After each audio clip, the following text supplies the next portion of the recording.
I just went through weeks of hell. My brain felt like it was stuck in a deep, dark hole. I wanted to quit. All I wanted to do was stay in bed.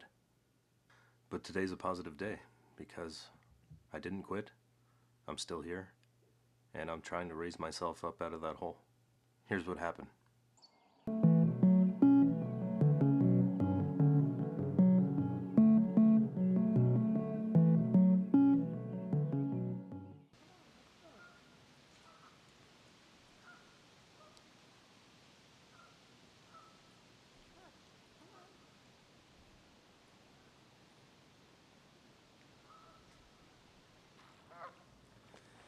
Whew.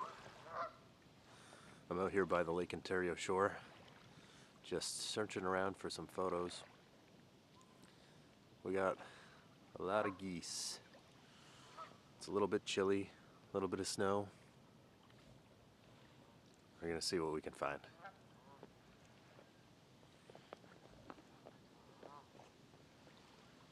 So a lot of my videos lately have been focused on depression and a little bit downer. I've been down, so that makes sense. But trying to think of something a little more upbeat to do this one.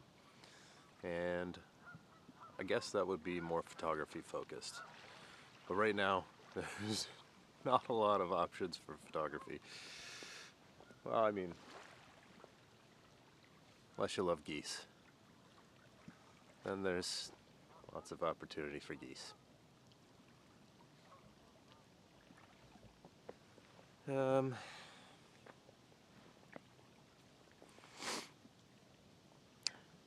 first snow. You're experiencing it with me. Yeah, so something more upbeat. What's more upbeat? Well, it'd be great if I got some photos. That'd be cool. We're pushing through. We're pushing through. We're still making videos. We're still doing photography. That was the point of this channel. To get out. We're still getting out. So that's positive. You gotta take the small wins. So, small win, I'm outside. I know I've said that quite a few times, but I'm keeping track. Keeping track of the small wins.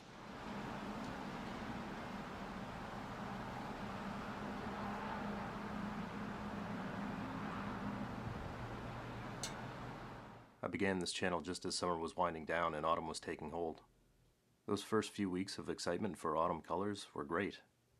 But as the end of October neared, the weather was getting colder. The color change had passed from the bright reds and yellows and oranges to dull brown. I made a previous video about the impact the seasonal change had on me last year. I quit creating anything for 5 months before picking up my camera again. In that aspect, this channel served its purpose because, well, I'm still creating. But depression really sucks the joy out of things. While I was still getting outside to do some photography, inside I felt empty. I was taking my own advice and going through the motions, trying to spark some creativity, but it just felt forced. I think my videos over the last few weeks have shown how down I was. The thing about my depression is that it seems to come in waves. A small wave might be just not as mentally sharp, just feeling a bit off from how I would usually feel. But a big wave is drastic. A big wave feels life-changing. A big wave can make you contemplate stepping away from very important things in your life. My nature photography helps to smooth out those waves, but every once in a while the swells become too big and I risk being toppled. It's hard to put into words exactly what's happening during those times. Depression, anxiety, stress, it all seems to jumble up in my brain. It makes it hard to even think. It's hard to express what's going on when there's not one thing I can point to and say, this is why I'm feeling this way. How do you deal with those times? I'd love to read about it in the comments. Lately I have also felt pretty limited by my ability. I'm stuck deep in the taste gap. I mentioned it before. I just feel like the videos that I'm creating aren't what I want to create eventually, you know. I'd love to create beautiful videos with all this gorgeous B-roll and great editing and all that stuff, but I'm just not there yet. I can see the videos that I want to take in my head, but I just don't have the ability to create them yet. but I'm going to do what I can to try to make videos that people actually want to watch. Hickory Farms is at the mall. Oh my god, Hickory Farms is at the mall. That's a joke for one person. One person will laugh at that. I want to show more photography, although I haven't really been too happy with my photography lately. It's been kind of flat, like my mood. Here are some shots that I got from my latest outing. You can let me know what you think in the comments.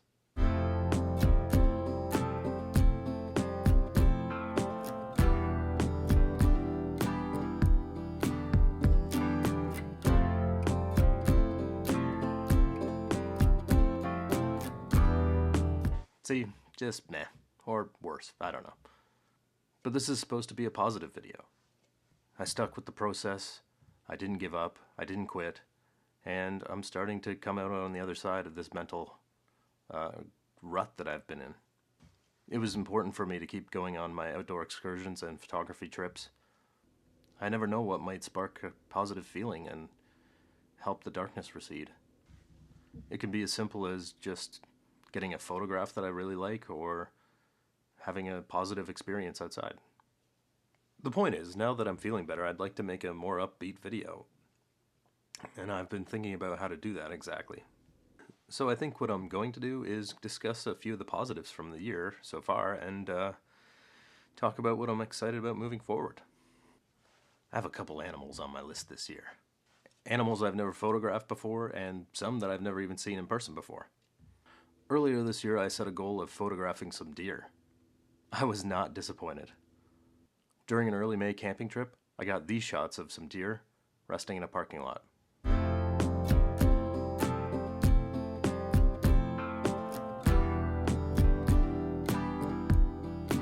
I remember it so distinctly. It was freezing cold and raining during half that weekend. The rain had stopped in the early morning and the wind had picked up, and it was blowing and blustery, but I got out with my camera early, and I was walking along the main road of Murphy's Point Provincial Park down to the beach access. I rounded a bend and I sensed movement in the corner of my eye, and I was shocked to see two deer resting in a parking lot. They both froze when they saw me. I raised my camera up and I snapped a few shots from a few meters away. I didn't want to disturb them, so I started to make my way away. And to my surprise, they stood up and took a few steps to follow me. By that time, the rain had started again, so I needed to get back to the campsite. And I looked back and I shot a couple frames through the bushes as I walked away. Another funny part of that story is that it wasn't 10 minutes earlier. I was walking out of my campsite. It was the first corner of the road. It was, 5 meters away from our campsite, maybe. And I looked up and I saw a deer and I stopped. And I rifled through my bag trying to get my camera lens out, my longer lens. And deer ended up bounding away. Never got the shot, but I switched to the longer lens. So I already had it ready just in case. And that's when I encountered the deer not 10 minutes later. So that was a good experience. It was pretty amazing. And that experience with the deer was kind of overshadowed a little bit. While later in the year, I was hiking up a trail and a doe kind of appeared on the trail ahead of me, shaking its tail, and just kind of stopped, stares at me.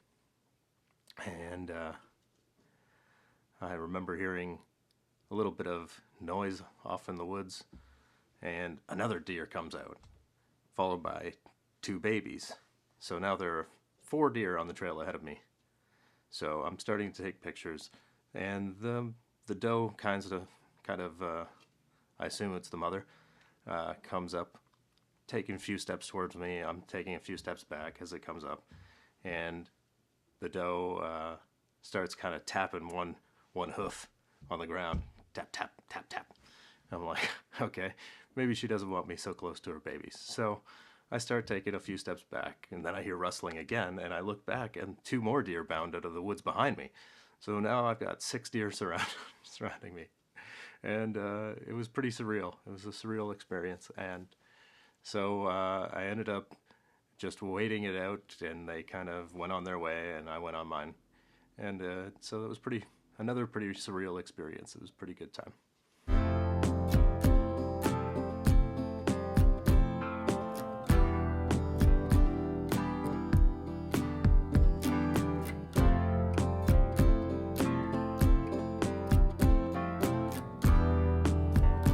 But I had more great experiences this year, even beyond the deer. Uh, Outside of TV and movies, I had never seen a beaver before.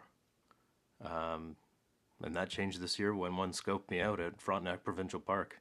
I was hiking down a portage trail, uh, got to the edge of the lake. I was standing there and I decided I'd take a video, so I set up my camera. Behind me, I heard this huge splash. I turned and saw nothing but ripples in the water. I thought it was probably a fish, so I just continued what I was doing. Then I heard another splash to my right, and that's when I turned and saw the beaver slapping its tail on the water. I tried to snap a few shots from far away, and I managed to get these photos.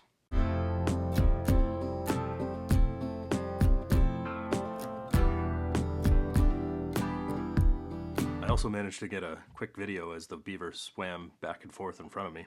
These might seem like small things, but I'm counting every victory. And it was another victory when I added more than 100 new photos to my website this year, www.avescapes.ca. Yeah, so you can go there and check out most of my photography from the year. I try to keep it fairly updated. You can check out most of my photography from 2025, and the website has been a great way for me to catalog all my favorite photos.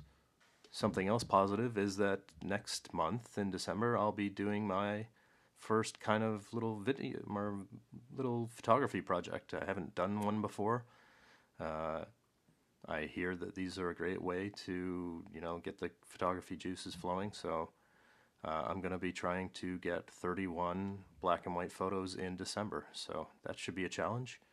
Yeah, so I'm going to see how that goes down. That's actually going to be really challenging, and maybe it'll have to go across a couple months. We'll see.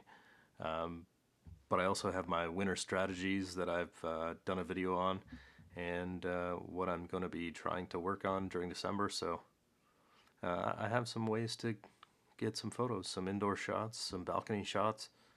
So it should be interesting. Outside of that, I'm planning for next year. I'm hoping to get out to Algonquin Provincial Park this spring. Early in the spring, and I've been told the moose are pretty active during the spring, so hopefully get a few shots of some moose from a safe distance and see what other kind of wildlife we can see. The first trip of the spring is always interesting. It's a little cold, it's a little rainy, so we'll see what happens. I also didn't make it to Sandbanks Provincial Park this summer, despite planning to several times. So that can be on the docket, definitely for 2026. I'm going to be on the lookout for some new spots in 2026. I usually go back to the same spots a lot, but it's always great to find new spots. There's so many great places that I haven't visited yet, and lots of places up north, so that'll be on the plan for 2026. Another great memory from this year is camping with friends. I started out last year doing mostly camping trips alone, but this year I had company a lot of the time, so that makes things a bit more interesting when you're not actively doing the photography and you're just kind of sitting around at camp. It's nice to have it's nice to have other people there. Yeah, well, we had some great times this year. We enjoyed listening to the baseball playoffs on the radio, NHL playoffs on the radio in May. During a crazy rainy night. It was windy as hell and cold. Ice in the beer type weather. If you know, you know. Yeah, it was great. Great this year having some company out and having some guys out with me taking photos, and one of them's expressed interest in getting into photography himself. So we'll see if he does that and see what we can get up to this next year. Hopefully we can get out as many times as we did this year. Overall, I'm just excited to continue growing as a photographer.